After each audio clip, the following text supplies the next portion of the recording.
उद्धव जी वृषणी वंशियों में एक प्रधान पुरुष थे। वे साक्षात बृहस्पति जी के शिष्य और परम बुद्धिमान थे। उनकी महिमा के संबंध में इससे बढ़कर और कौन सी बात कही जा सकती है कि वे भगवान श्री कृष्ण के प्यारे सखा तथा मंत्री भी थे। एक दिन शरणागतों के सारे दुख हर लेने वाले भगवान श्री कृष्ण ने अपने प्रिय भक्त और एकांत प्रेमी उद्धव जी का हाथ अपने हाथ में लेकर कहा, सौम्य स्वभाव उद्धव, तुम व्रज में जाओ। वहां मेरे पिता माता नंद बाबा और यशोदा मैया हैं, उन्हें आनंदित करो। और गोपियां मेरे विरह की व्याधि से बहुत ही दुखी हो रही हैं, उन्हें मेरे संदेश सुनाकर उस वेदना से मुक्त करो। प्यारे उद्धव, गोपियों का मन नित्य निरंतर मुझ में ही लगा रहता है। उनके प्राण, उनका जीवन, उनका सर्वस्व मैं ही हूं। मेरे लिए उन्होंने अपने पति पुत्र आदि सभी सगे संबंधियों को छोड़ दिया है। उन्होंने बुद्धि से भी मुझी को अपना प्यारा, अपना प्रियतम नहीं अपना आत्मा मान रखा है। मेरा यह व्रत है कि जो लोग मेरे लिए लौकिक और पारलौकिक धर्मों को छोड़ देते हैं, उनका भरण पोषण मैं स्वयं करता हूं। प्रिय उद्धव, मैं उन गोपियों का परम प्रियतम हूं। मेरे यहाँ चले आने से वे मुझे दूरस्थ मानती हैं और मेरा स्मरण करके अत्यंत मोहित हो रही हैं, बार बार मूर्छित हो जाती हैं। वे मेरे विरह की व्यथा से विह्वल हो रही हैं, प्रतिक्षण मेरे लिए उत्कंठित रहती हैं। मेरी गोपियां, मेरी प्रेयसियां इस समय बड़े ही कष्ट और यत्न से अपने प्राणों को किसी प्रकार रख रही हैं। मैंने उनसे कहा था कि मैं आऊंगा, वही उनके जीवन का आधार है। उद्धव, और तो क्या कहूं, मैं ही उनकी आत्मा हूं। वे नित्य निरंतर मुझ में ही तन्मय रहती हैं। श्री सुखदेव जी कहते हैं, परीक्षित, जब भगवान श्री कृष्ण ने यह बात कही, तब उद्धव जी बड़े आदर से अपने स्वामी का संदेश लेकर रथ पर सवार हुए और नंद गांव के लिए चल पड़े। परम सुंदर उद्धव जी सूर्यास्त के समय नंद बाबा के व्रज में पहुंचे। उस समय जंगल से गौएं लौट रही थी। उनके खुरों के आघात से इतनी धूल उड़ रही थी कि उनका रथ ढक गया था। व्रज भूमि में ऋतुमती गौओं के लिए मतवाले सांड आपस में लड़ रहे थे। उनकी गर्जना से सारा व्रज गूंज रहा था। थोड़े दिनों की ब्याई हुई गौएं अपने थनों के भारी भार से दबी होने पर भी अपने अपने बछड़ों की ओर दौड़ रही थी। सफेद रंग के बछड़े इधर उधर उछल कूद मचाते हुए बहुत ही भले मालूम होते थे। गाय दुहने की घर घर ध्वनि से और बांसुरियों की मधुर टेर से अब भी व्रज की अपूर्व शोभा हो रही थी। गोपी और गोप सुंदर सुंदर वस्त्र तथा गहनों से सज धज कर श्री कृष्ण तथा बलराम जी के मंगलमय चरित्रों का गान कर रहे थे और इस प्रकार व्रज की शोभा और भी बढ़ गई थी। गोपों के घरों में अग्नि, सूर्य, अतिथि, गौ, ब्राह्मण और देवता पितरों की पूजा की हुई थी। धूप की सुगंध चारों ओर फैल रही थी और दीपक जगमगा रहे थे। उन घरों को पुष्पों से सजाया गया था। ऐसे मनोहर गृहों से सारा व्रज और भी मनोरम हो रहा था। चारों ओर वन पंक्तियां फूलों से लद रही थी। पक्षी चहक रहे थे और भौरे गुंजार कर रहे थे। वहां जल और स्थल दोनों ही कमलों के वन से शोभायमान थे और हंस, बत्तख आदि पक्षी वन में विहार कर रहे थे। जब भगवान श्री कृष्ण के प्यारे अनुचर उद्धव जी व्रज में आए, तब उनसे मिलकर नंद बाबा बहुत ही प्रसन्न हुए। उन्होंने उद्धव जी को गले लगाकर उनका वैसे ही सम्मान किया मानो स्वयं भगवान श्री कृष्ण आ गए हों। समय पर उत्तम अन्न का भोजन कराया और जब वे आराम से पलंग पर बैठ गए, सेवकों ने पांव दबाकर पंखा झलकर उनकी थकावट दूर कर दी। तब नंद बाबा ने उनसे पूछा, परम भाग्यवान उद्धव जी, अब हमारे सखा वसुदेव जी जेल से छूट गए। उनके आत्मीय स्वजन तथा पुत्र आदि उनके साथ हैं। इस समय वे सब कुशल से तो है ना? यह बड़े सौभाग्य की बात है कि अपने पापों के फलस्वरूप पापी कंस अपने अनुयायियों के साथ मारा गया, क्योंकि स्वभाव से ही धार्मिक परम साधु यदुवंशियों से वह सदा द्वेष करता था। अच्छा उद्धव जी, श्री कृष्ण कभी हम लोगों की भी याद करते हैं। यह उनकी माँ है, स्वजन संबंधी है, सखा है, गोप है। उन्हीं को अपना स्वामी और सर्वस्व मानने वाला यह व्रज है। उन्हीं की गौएं, वृंदावन और यह गिरिराज है। क्या वे कभी इनका स्मरण करते हैं? आप यह तो बतलाइए कि हमारे गोविंद अपने सुहृद बांधवों को देखने के लिए एक बार भी यहाँ आएंगे क्या? यदि वे यहाँ आ जाते तो हम उनकी वह सुघड़ नासिका, उनका मधुर हास्य और मनोहर चितवन से युक्त मुख कमल देख तो लेते। उद्धव जी, श्री कृष्ण का हृदय उदार है, उनकी शक्ति अनंत है। उन्होंने दावानल से, आंधी पानी से, वृषासुर और अजगर आदि अनेकों मृत्यु के निमित्तों से, जिन्हें टालने का कोई उपाय न था, एक बार नहीं अनेक बार हमारी रक्षा की है। उद्धव जी, हम श्री कृष्ण के विचित्र चरित्र, उनकी विलासपूर्ण तिरछी चितवन, उन्मुक्त हास्य, मधुर भाषण आदि का स्मरण करते रहते हैं और उसमें इतने तन्मय रहते हैं कि अब हमसे कोई काम काज नहीं हो पाता। जब हम देखते हैं कि यह वही नदी है जिसमें श्री कृष्ण जल क्रीड़ा करते थे, यह वही गिरिराज है जिसे उन्होंने अपने एक हाथ पर उठा लिया था, ये वे ही वन के प्रदेश हैं जहाँ श्री कृष्ण गौएं चराते हुए बांसुरी बजाते थे, और ये वे ही स्थान हैं जहाँ वे अपने सखाओं के साथ अनेकों प्रकार के खेल खेलते थे, और साथ ही यह भी देखते हैं कि वहाँ उनके चरण चिन्ह अभी मिटे नहीं हैं। तब उन्हें देखकर हमारा मन श्री कृष्णमय हो जाता है। इसमें संदेह नहीं कि मैं श्री कृष्ण और बलराम को देव शिरोमणि मानता हूँ, और यह भी मानता हूँ कि वे देवताओं का कोई बहुत बड़ा प्रयोजन सिद्ध करने के लिए यहाँ आए हुए हैं। स्वयं भगवान गर्गाचार्य जी ने मुझसे ऐसा ही कहा था। जैसे सिंह बिना किसी परिश्रम के पशुओं को मार डालता है, वैसे ही उन्होंने खेल खेल में ही 10,000 हाथियों का बल रखने वाले कंस, उसके दोनों अजेय पहलवानों और महान बलशाली गजराज कुवलयापीड़ को मार डाला। उन्होंने 3 ताल लंबे और अत्यंत दृढ़ धनुष को वैसे ही तोड़ डाला जैसे कोई हाथी किसी छड़ी को तोड़ डाले। हमारे प्यारे श्री कृष्ण ने एक हाथ से 7 दिनों तक गिरिराज को उठाए रखा था। यहीं सबके देखते देखते खेल खेल में उन्होंने प्रलंब, धेनुक, अरिष्टा, तृणावर्त और बक आदि उन बड़े बड़े दैत्यों को मार डाला जिन्होंने समस्त देवता और असुरों पर विजय प्राप्त कर ली थी। श्री सुखदेव जी कहते हैं, परीक्षित, नंद बाबा का हृदय यूं ही भगवान श्री कृष्ण के अनुराग रंगों में रंगा हुआ था। जब इस प्रकार वे उनकी लीलाओं का एक एक करके स्मरण करने लगे, तब तो उनमें प्रेम की बाढ़ ही आ गई। वे विह्वल हो गए और मिलने की अत्यंत उत्कंठा होने के कारण उनका गला रूंध गया।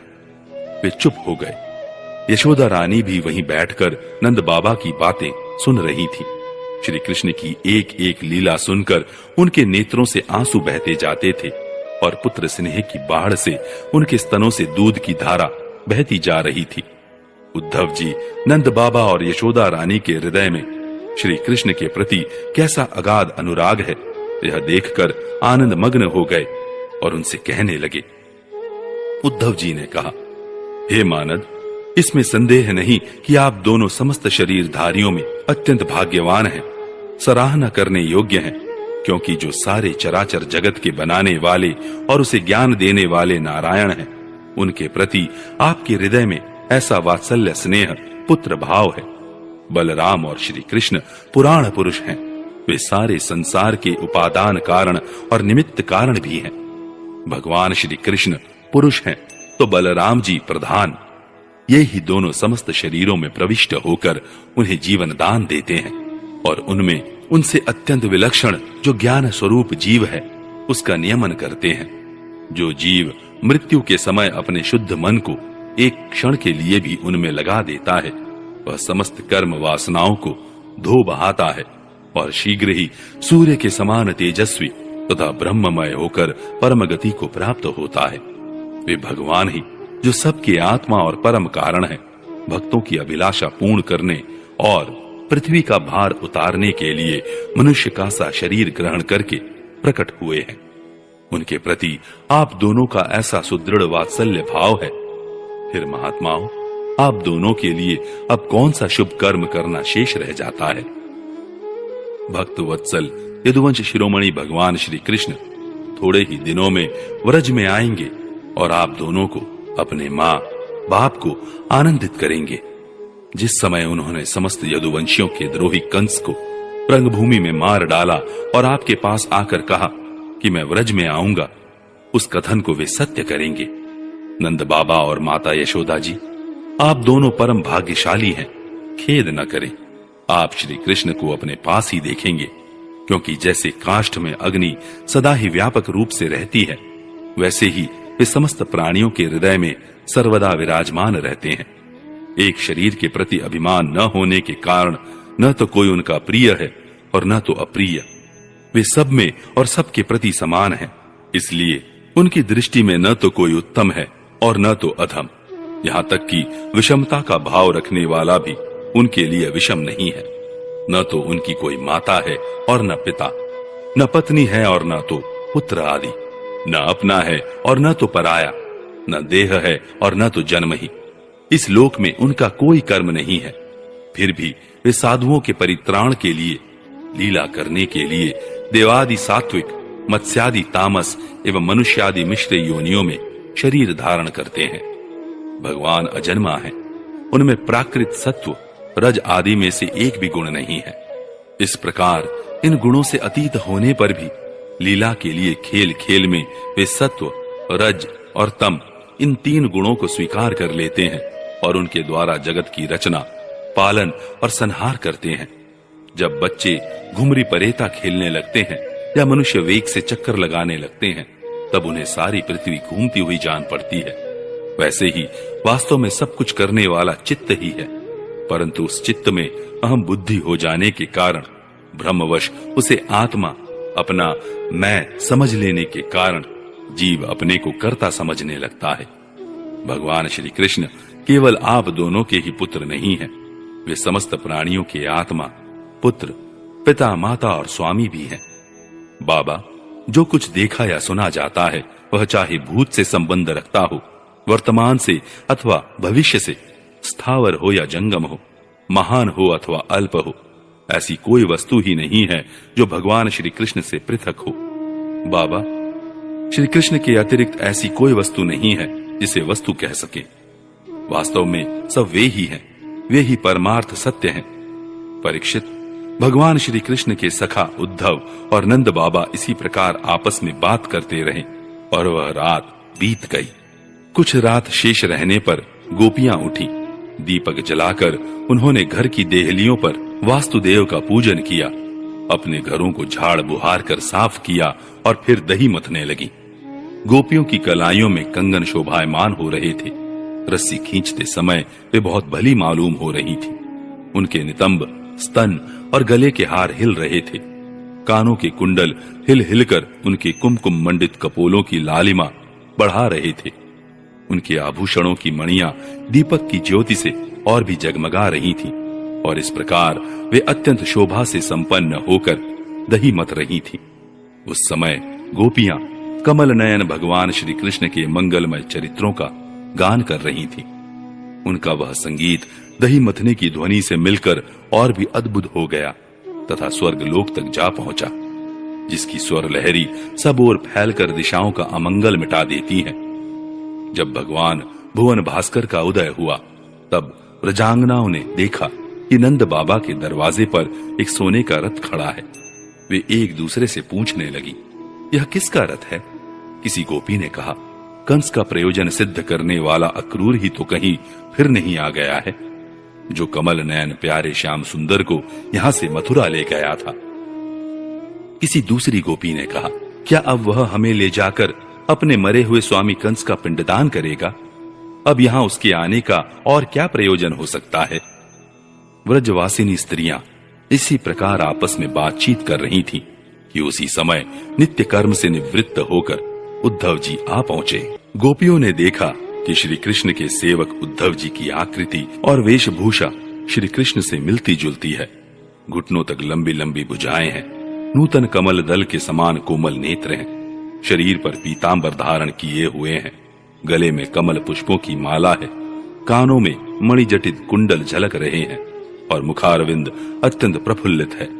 पवित्र मुस्कान वाली गोपियों ने आपस में कहा, यह पुरुष देखने में तो बहुत सुंदर है, परंतु यह है कौन? कहां से आया है? किसका दूत है? इसने श्री कृष्ण जैसी वेशभूषा क्यों धारण कर रखी है?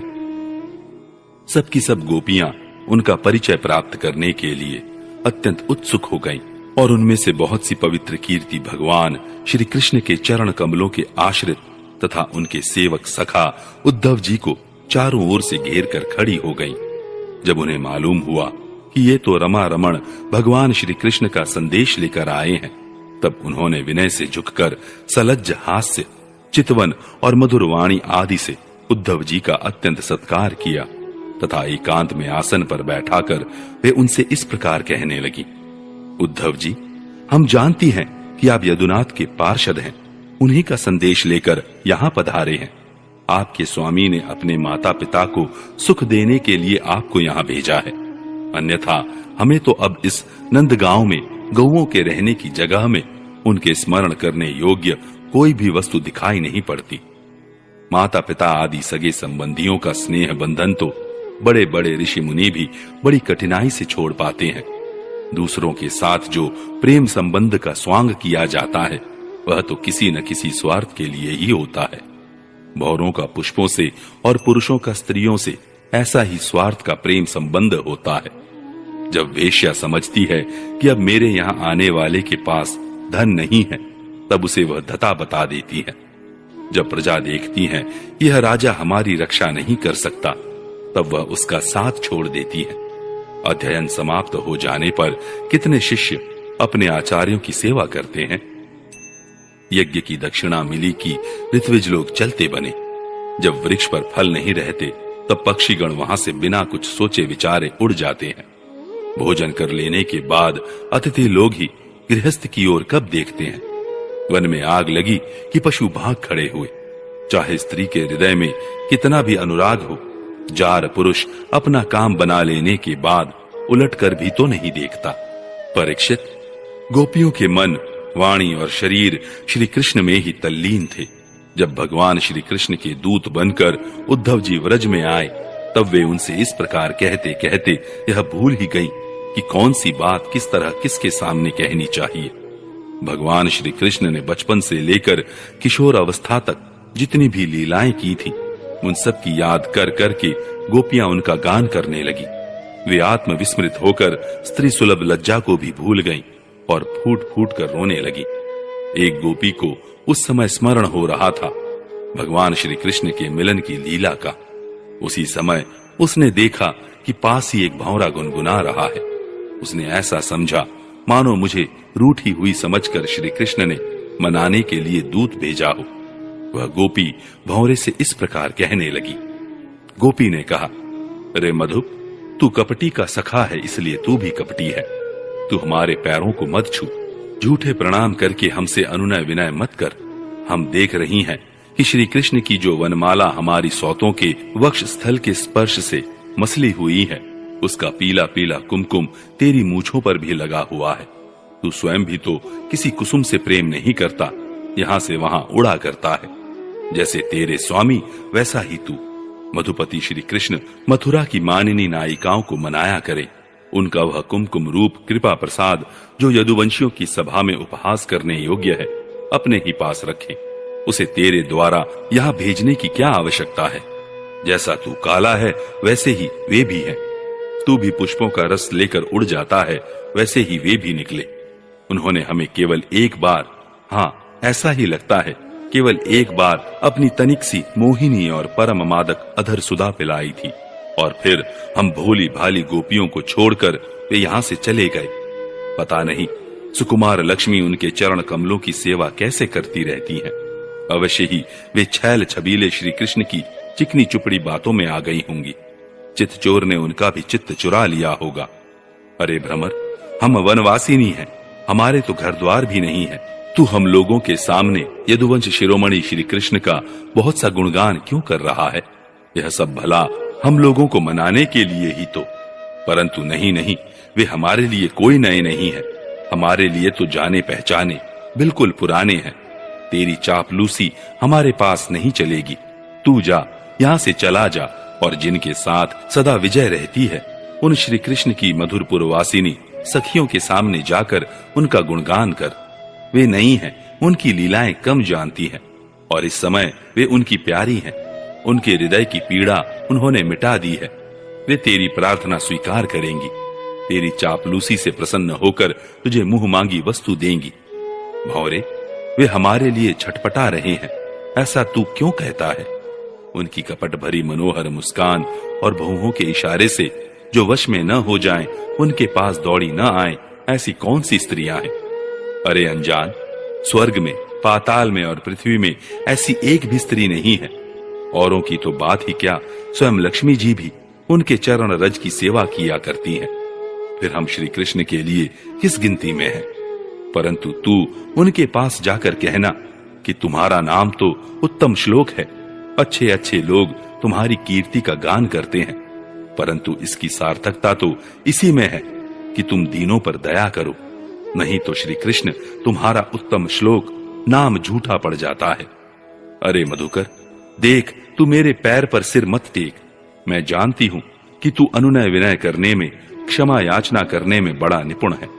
मालूम होता है तो श्री कृष्ण से ही यही सीख कर आया है कि रूठे हुए को मनाने के लिए दूत को, संदेश वाहक को कितनी चाटुकारिता करनी चाहिए।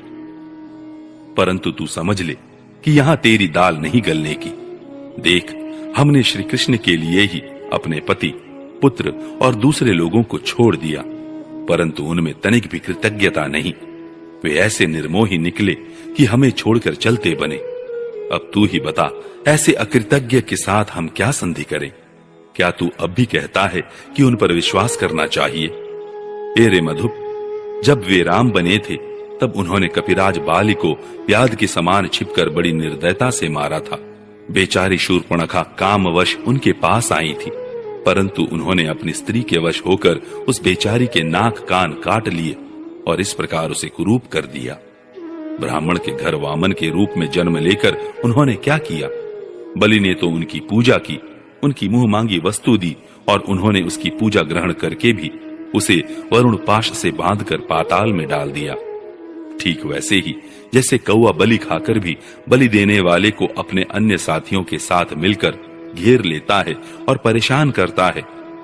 अच्छा, तो अब जाने दे, हमें श्री कृष्ण से क्या, किसी भी काली वस्तु के साथ मित्रता से कोई प्रयोजन नहीं है। परंतु यदि तू यह कहे कि जब ऐसा है तब तुम लोग उनकी चर्चा क्यों करती हो, तो भ्रमर, हम सच कहती हैं, एक बार जिसे उसका चस्का लग जाता है वह उसे छोड़ नहीं सकता।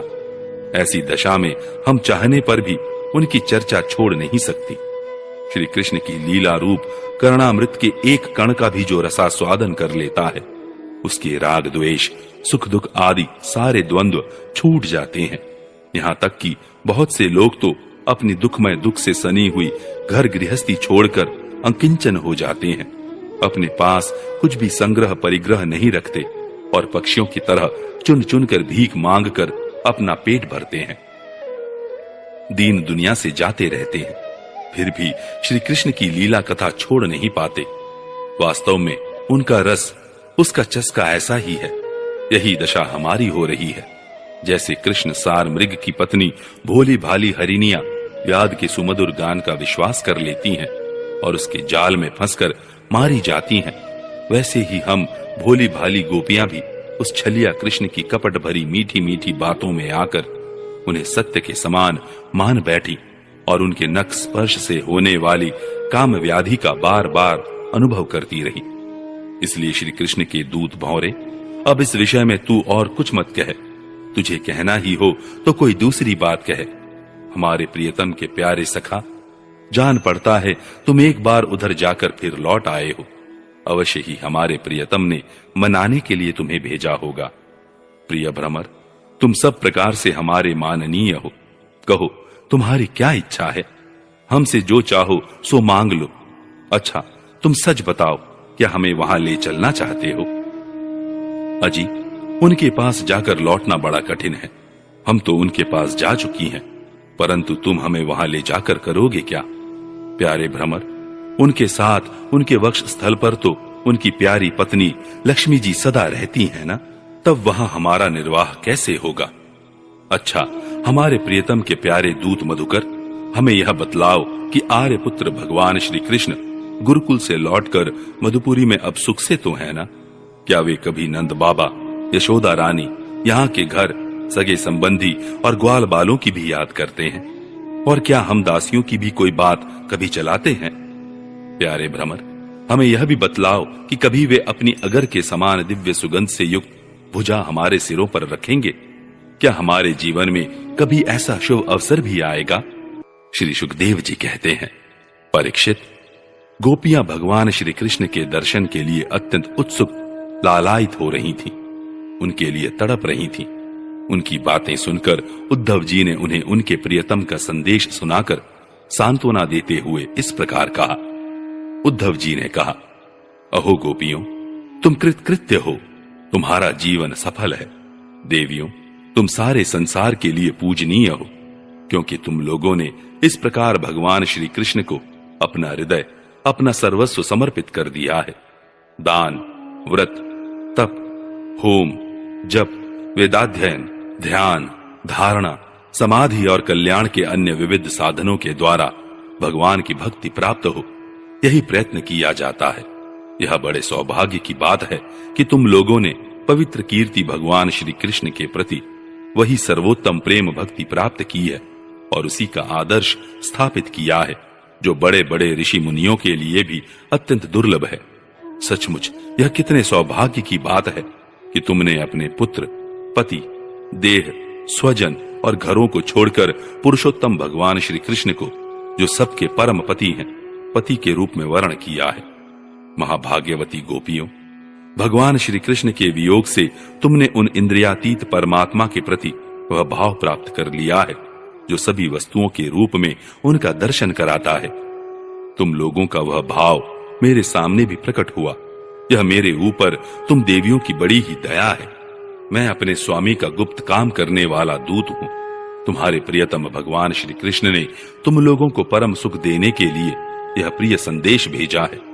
कल्याणियों, वही लेकर मैं तुम लोगों के पास आया हूँ। अब उसे सुनो।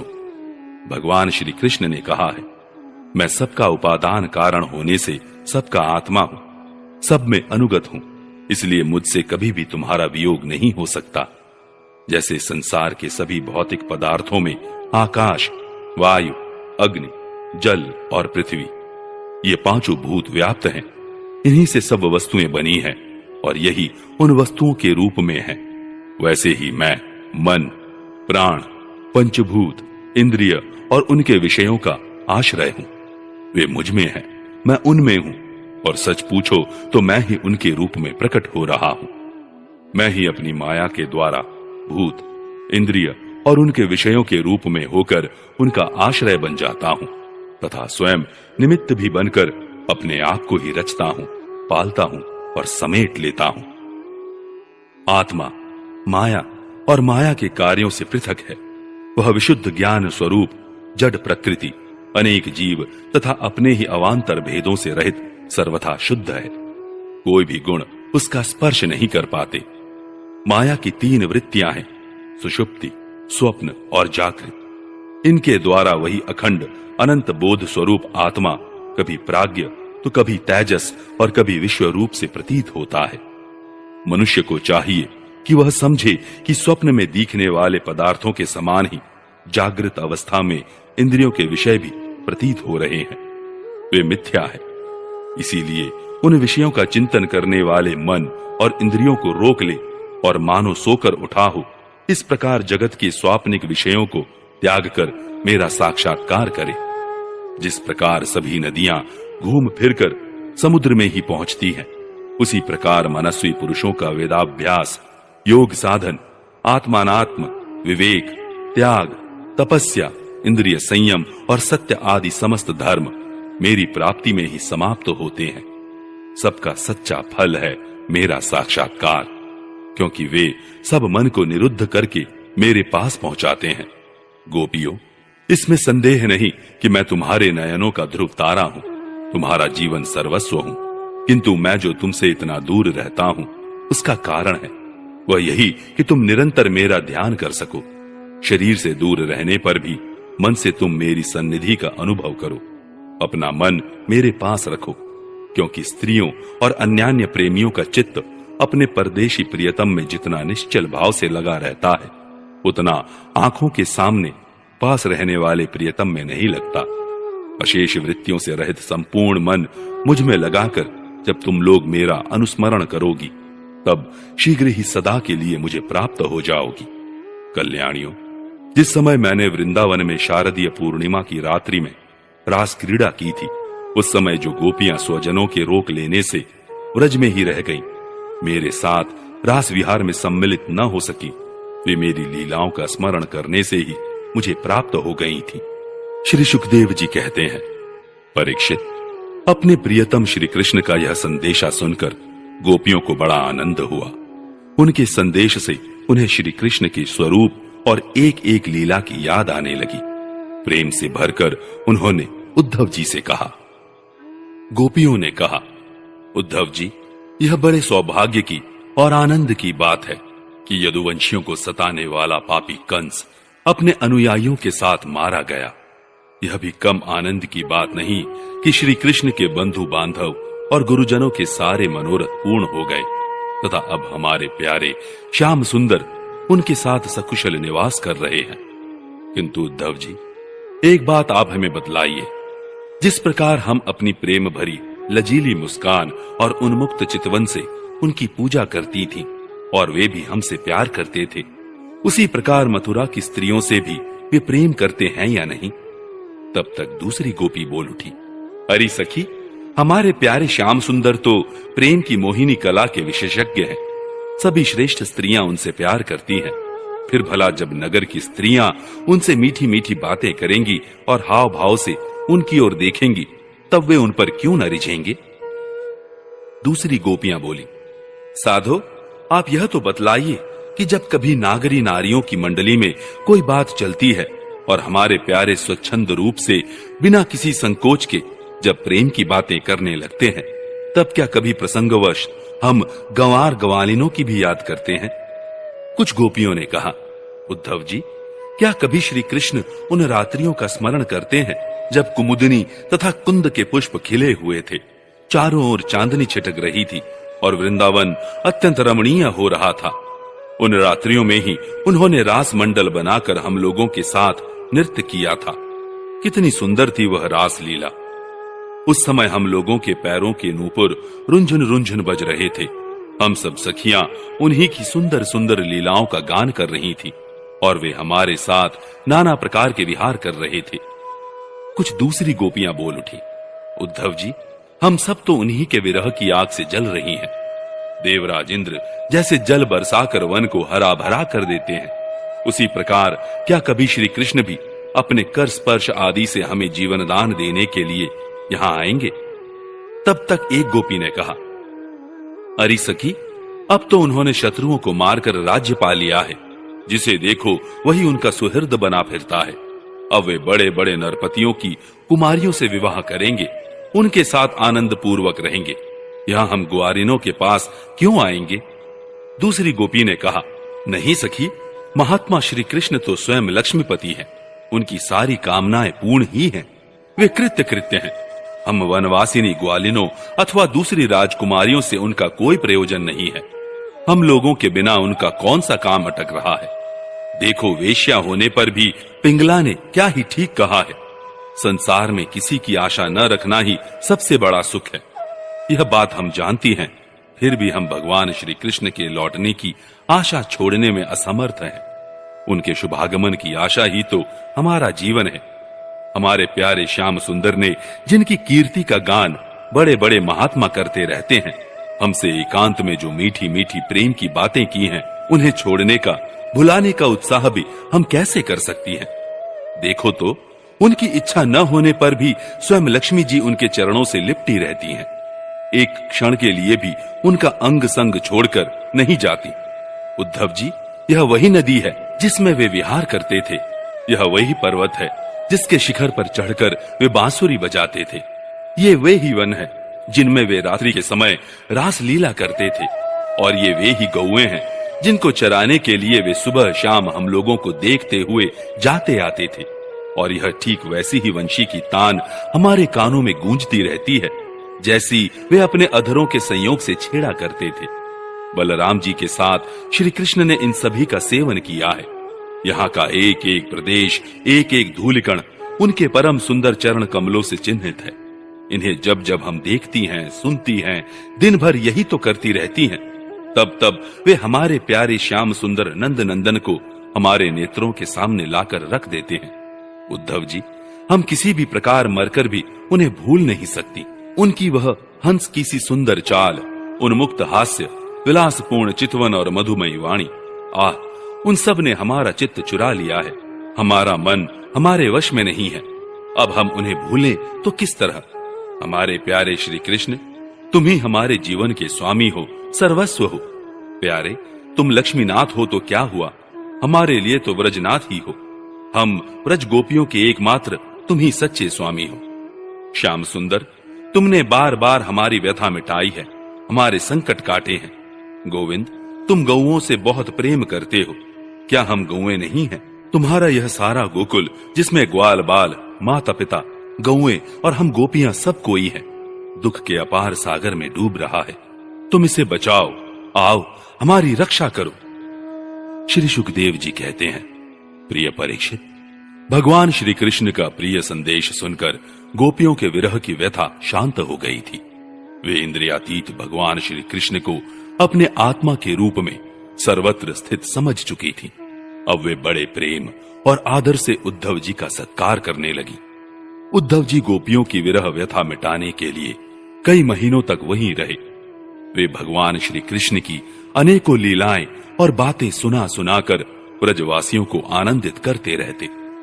नंद बाबा के व्रज में जितने दिनों तक उद्धव जी रहे, उतने दिनों तक भगवान श्री कृष्ण की लीला की चर्चा होते रहने के कारण व्रजवासियों को ऐसा जान पड़ा मानो अभी एक ही क्षण हुआ हो।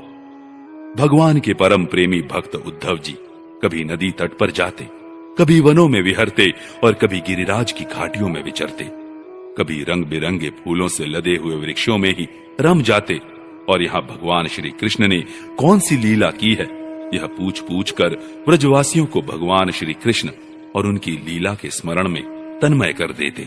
उद्धव जी ने व्रज में रहकर गोपियों की इस प्रकार की प्रेम विकलता तथा और भी बहुत सी प्रेम चेष्टाएं देखी। उनकी इस प्रकार श्री कृष्ण में तन्मयता देखकर वे प्रेम और आनंद से भर गए। अब वे गोपियों को नमस्कार करते हुए इस प्रकार गान करने लगे, इस पृथ्वी पर केवल इन गोपियों का ही शरीर धारण करना श्रेष्ठ एवं सफल है, क्योंकि ये सर्वात्मा भगवान श्री कृष्ण के परम प्रेममय दिव्य महाभाव में स्थित हो गई हैं। प्रेम की यह ऊंची से ऊंची स्थिति संसार के भय से भीत मुमुक्षु जनों के लिए ही नहीं, अपितु बड़े बड़े मुनियों, मुक्त पुरुषों तथा हम भक्त जनों के लिए भी अभिवांछनीय ही है। हमें इसकी प्राप्ति नहीं हो सकी।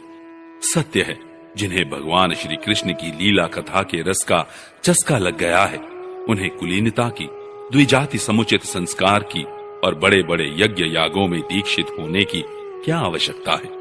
अथवा यदि भगवान की कथा का रस नहीं मिला, उसमें रुचि नहीं हुई, तो अनेक महाकल्पों तक बार बार ब्रह्मा होने से ही क्या लाभ? कहाँ ये वंचरी आचार, ज्ञान और जाति से हीन गांव की गंवार ग्वालिने, और कहाँ सच्चिदानंदन घन भगवान श्री कृष्ण में यह अनन्य परम प्रेम। ओह, धन्य है, धन्य है। इससे सिद्ध होता है कि यदि कोई भगवान के स्वरूप और रहस्य को न जानकर भी उनसे प्रेम करे, उनका भजन करे, तो वे स्वयं अपनी शक्ति से, अपनी कृपा से उसका परम कल्याण कर देते हैं। ठीक वैसे ही जैसे कोई अनजान में भी अमृत पी ले, तो वह अपनी वस्तु शक्ति से ही पीने वाले को अमर बना देता है। भगवान श्री कृष्ण ने रासोत्सव के समय इन व्रजांगनाओं के गले में बांह डाल डालकर इनके मनोरथ पूर्ण किए। इन्हें भगवान ने जिस कृपा प्रसाद का वितरण किया, इन्हें जैसा प्रेम दान किया, वैसा भगवान की परम प्रेमवती नित्य संगिनी वक्ष स्थल पर विराजमान लक्ष्मी जी को भी नहीं प्राप्त हुआ। कमल की सी सुगंध और कांति से युक्त देवांगनाओं को भी नहीं मिला।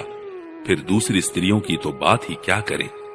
मेरे लिए तो सबसे अच्छी बात यही होगी कि मैं इस वृंदावन धाम में कोई झाड़ी, लता अथवा औषधि, जड़ी बूटी ही बन जाऊं।